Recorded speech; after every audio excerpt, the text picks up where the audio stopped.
সিরিয়ার সঙ্গে সম্পর্ক স্বাভাবিক করতে যাচ্ছে সৌদি আরব।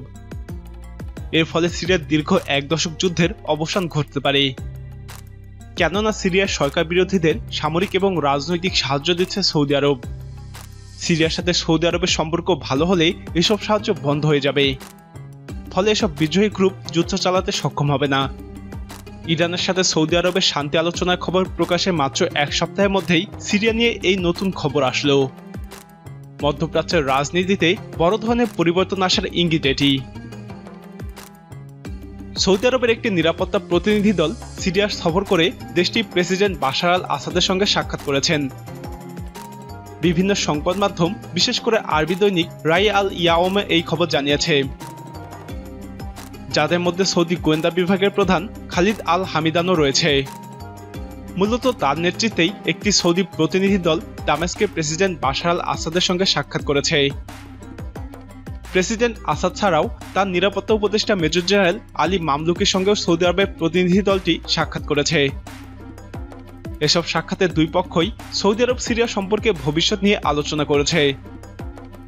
তবে সৌদি প্রতিনিধি দলের সিরিয়া সফরের দিনক্ষণ ঘোষণা করা হয়নি।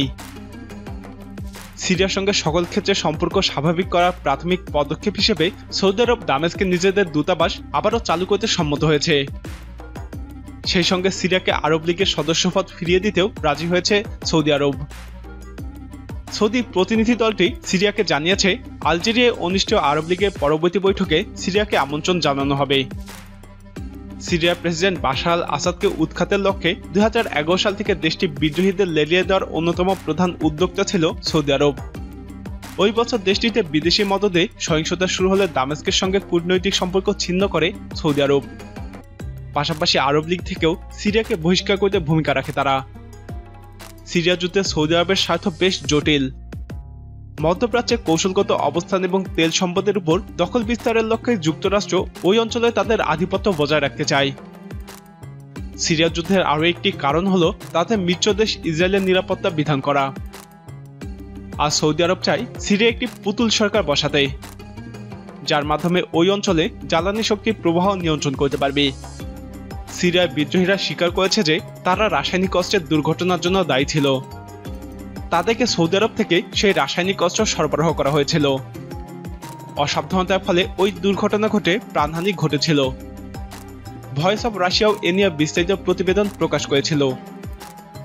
আসলে সিরিয়ার সংকট হলো প্রাকৃতিক সম্পদ, ধর্ম এবং অর্থ সম্পর্কিত একটি কৌশলগত ভূরাজনৈতিক সংকট। এই যুদ্ধে কমপক্ষে 3,80,000 মানুষের মৃত্যু হয়েছে। দেশটির অর্ধেক জনগোষ্ঠী বাড়ি ছেড়ে পালিয়ে গেছে। বিভিন্ন দেশে শরণার্থী হিসেবে আশ্রয় নিয়েছে সিরিয়ার অন্তত 60 লাখ মানুষ। প্রিয় দর্শক, ইরান এবং সিরিয়ার সাথে সৌদি আরবের বন্ধুত্বের হাত বাড়ানো মধ্যপ্রাচ্যের রাজনীতিকে কোন দিকে নিয়ে যাচ্ছে? আপনার মতামত কমেন্টে জানান। এই ভিডিওটি ভালো লাগলে লাইক বাটনে ক্লিক করুন।